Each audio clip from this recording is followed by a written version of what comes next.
अस्सलामुअलैकुम वरहमतुल्लाहि वबरकातुहू। प्यारा इस्लामी भाईओ અને મારી પ્યારી ઇસ્લામી બહેનો, આપની ખિદમતની અંદર ગુલામ હુસૈન ઇબ્ને ઉમર મિયાં બલોચ મકરાણી ફરીવાર સલામ પેશ કરે છે। અસ્સલામુ અલૈકુમ વરહમતુલ્લાહિ વબરકાતુહુ। દુઆઓ સલામ બાદ આપને ખાસ ગુજારિશ કરવામાં આવે છે મારા તરફથી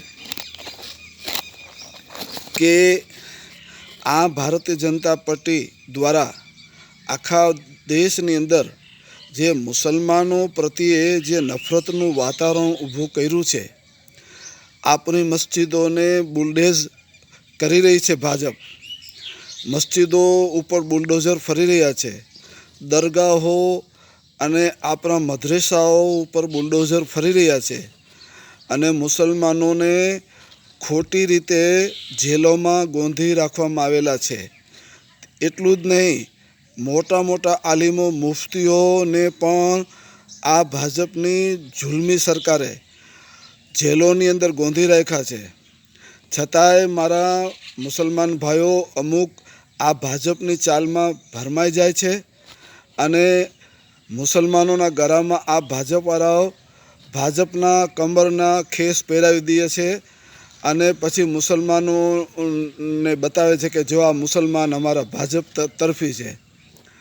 એટલે મારા ભાઈઓ બહેનો, ખાસ ગુજારિશ કરવામાં આવે છે કે ભાજપના કોઈ કેસરિયા આવા કોઈ ખેસ તમે પહેરશોમાં, કેમ કે આ ભારતીય જનતા પાર્ટીના આ ભગવા ગુંડાઓ મુસલમાનોને જેલમાં ગોંધી રાખવાના કાયદા લાવશે।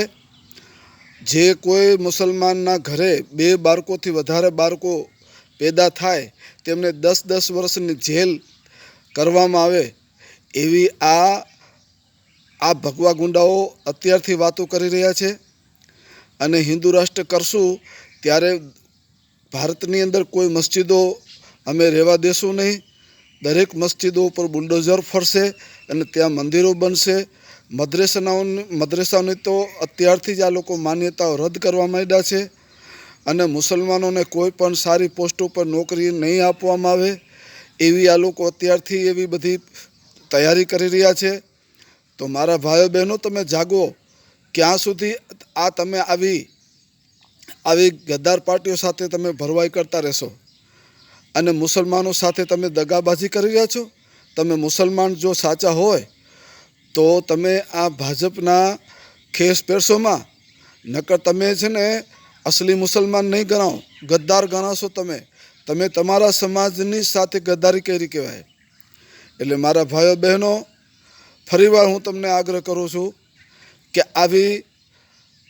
આ ભાજપની સરકાર જે આપણો સફાઈઓ કરવાના કાયદા લાવવાના સપના સેવે છે અને આખા ભારતની અંદર હિન્દુ રાષ્ટ્ર ઊભું કરવા માંગે છે, આવી નફરતની વાતાવરણ ફેલાવતી પાર્ટીને તમે મત આપીને તમે અસ્તિત્વ મિટાવવા નીકળી પડ્યા છો। મારા ભાઈઓ બહેનો, શા માટે તમે તમારા હાથે કતલ થવા માંગો છો? શા માટે તમે તમારા હાથે આ ભાજપને ફાયદો પહોંચાડી રહ્યા છો? તે મને કાંઈ સમજાતું નથી।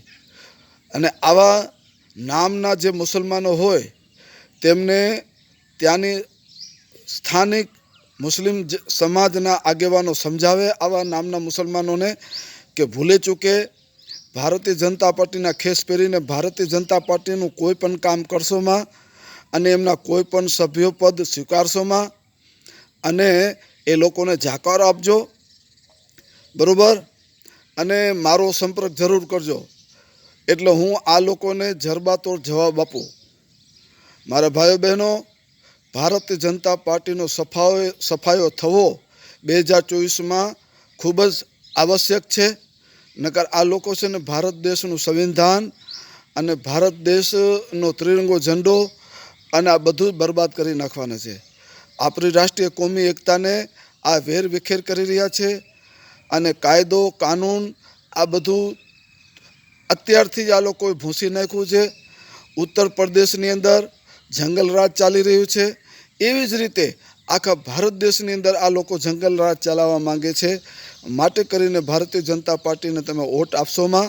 ભારતીય જનતા પાર્ટી ખરેખર ભારત દેશની અંદર નફરતનું વાતાવરણ ઊભું કરી છે. માટે કરીને તમે આવી ખોટી પાર્ટીને તમે ચૂંટાઈને એમને આગળ લાવશોમાં. અને ગુજરાત અને ગુજરાતથી બહારના તમામ મુસ્લિમ ભાઈઓને હું કહું છું કે તમે તમારો વોટ છે ને, તમારો કિંમતી વોટ કોંગ્રેસને અથવા બીજી કોઈ પાર્ટી આપણી હોય એને તમે મત આપજો. પરંતુ એટલું કહું છું કે તમે ભાજપને તો હરગીજ મત આપશોમાં. બલકે ભાજપ આપણી દુશ્મન છે, આપણા મુસ્લિમ સમાજની દુશ્મન છે, આપણા ઇસ્લામ ધર્મને ભૂંસી નાખવા માંગે છે. આપણી ઇસ્લામી સંસ્કૃતિ અને આપણી ઇસ્લામી કલ્ચરને આ લોકો અત્યારથી જ તહસ નહસ કરી રહ્યા છે. માટે આવી ખતરનાક પાર્ટીને આપણે ક્યારેય ટેકો અપાય નહીં એવી હું ગુજારિશ કરું છું. હું વર્લ્ડ પોલિટિક્સનો નિષ્ણાત અને જાણકાર અને તેમજ GJSP ચેનલનો ચીફ એડિટર ગુલામ હુસૈન ઉમરભાઈ બલોચ મકરાની. અસ્સલામુ અલૈકુમ વરહમતુલ્લાહિ વબરકાતુહુ.